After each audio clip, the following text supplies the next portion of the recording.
Apa itu e-learning? E-learning adalah proses belajar mengajar di mana seorang pengajar tidak perlu berhadapan langsung di ruang kelas, tetapi melalui website secara online.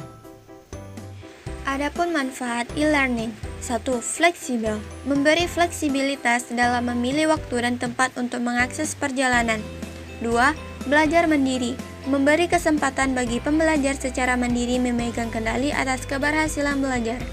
3. Efisiensi biaya, efisiensi biaya bagi administrasi penyelenggara, efisiensi penyediaan sarana dan fasilitas fisik untuk belajar, dan efisiensi biaya bagi pembelajar adalah biaya transportasi dan akomodasi. Selanjutnya, karakteristik e-learning. Menurut Rosenberg, e-learning bersifat jaringan yang membuatnya mampu memperbaiki secara cepat, menyimpan atau memunculkan kembali, mendistribusikan, dan sharing pembelajaran dan informasi. Menurut Nur Salam 2008, 1. Memanfaatkan jasa elektronik, 2. Memanfaatkan keunggulan komputer, 3. Menggunakan bahan ajar yang bersifat mandiri atau self-learning materials, kemudian disimpan di komputer sehingga dapat diakses oleh dosen dan mahasiswa kapan saja dan di mana saja. Komponen yang ada di e-learning. 1. Infrastruktur e-learning meliputi komputer atau PC, jaringan komputer, internet, multimedia, dan lain-lain.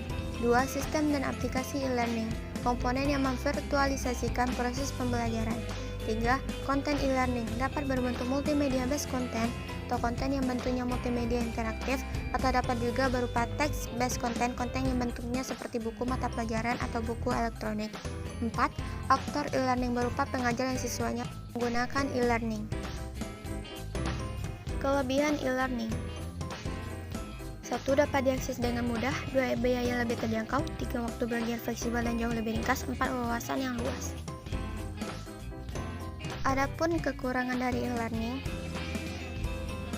1. Keterbatasan akses internet, 2. Berkurangnya interaksi dengan pengajar, 3. Pemahaman terhadap materi berbeda-beda, 4. Minimnya pengawasan dalam belajar.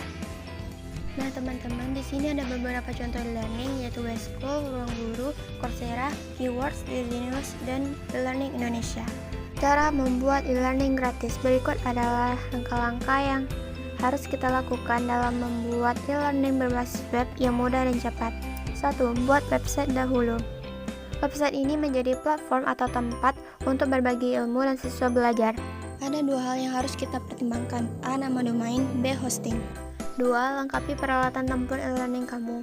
Setelah website kamu online, langkah selanjutnya adalah mengubah website tersebut menjadi platform e-learning. Berikut adalah daftar plugin yang bisa diinstal sebagai cara membuat e-learning berbasis web. A. Tutor LMS, B. Moodle, C. WooCommerce, D. Fullplayer, D. EduMax. 3. Buat kelas online yang akan diajarkan. Inilah langkah cara membuat e-learning berbasis web berikutnya. Untuk melakukannya, kita tinggal pilih saja tutor LMS, selanjutnya Courses, terus add new. Setelah itu akan muncul editor untuk membuat kelas. Di sini, kita bisa mengatur segala hal tentang kelas online, mulai dari judul, deskripsi kelas, hingga pasang gambar. Nah, setelah mengatur semua informasi terkait kelas, selanjutnya kita harus membuat pelajaran yang akan diajarkan. Cukup scroll saja ke bawah dan kita akan menemukan Course Builder. Untuk menambahkan pelajaran, klik saja Add New Topic dan akan muncul menu baru tepat di bawahnya yang berisi judul materi serta penjelasan singkatnya.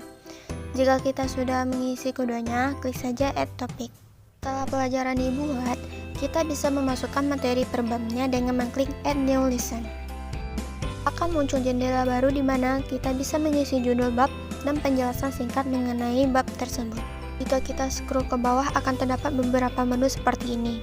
Ikut penjelasan beberapa menu di atas. Fitur image berfungsi untuk menambahkan gambar thumbnail untuk bab Anda agar lebih menarik. Video source untuk menambahkan video penjelasan bab tersebut. Video playback time merupakan durasi video di bab ini. Upload attachment untuk menambahkan materi tertulis terkait bab ini. Bisa materi untuk praktek atau materi tambahan. 4. Buat ujian untuk siswa. Untuk membuat ujian, kita klik saja Add Topic Quiz yang berada tepat di samping Add New Lesson. Setelah itu akan muncul jendela baru Quiz Info yang berisi kolom untuk menulis nama ujian dan deskripsi singkatnya. Setelah kita mengisinya, klik saja Save and Next. Kemudian kita akan dibawa ke jendela question. Nah, disinilah kita bisa membuat pertanyaan ujian untuk para siswa. Berikut dijelaskan semua opsi yang ada di jendela question ini.